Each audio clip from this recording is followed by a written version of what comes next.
ji ak safarul xaraaji safarul xuruji mooy sababu xaybati an allaha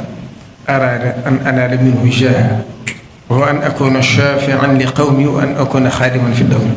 mooy ba mu jugee ngir liggéey li rasulullahi sallallahu alayhi wa sallam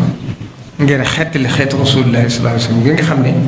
wax na ne bu déwutoon ñëpp sawar la ñu tàbbi boobu mooy safarul xuruji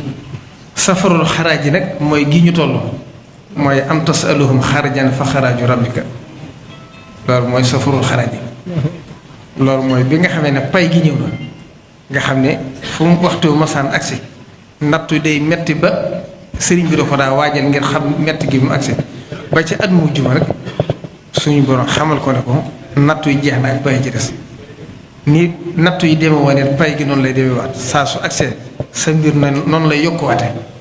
loolu nag feeñ na ci saahir si ndax màggal Tuubaa saa su agsee saa su dellusiwaatee kenn ku ne da nga yëg ni yoonu yokkuwaate kon loolu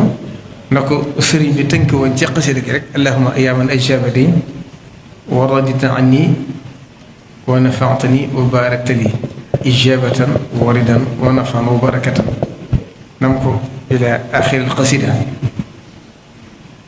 la ma wax ci biir ga dafa wax ne wasalamta ilayya fi yawmi xatti haasal xatta alqurana wa lisaanan arabi wa manaafi'a dunya wal aaxirati fiihima kon loolu mooy xasida gi nga xam ne sëriñ bi woote ne màggal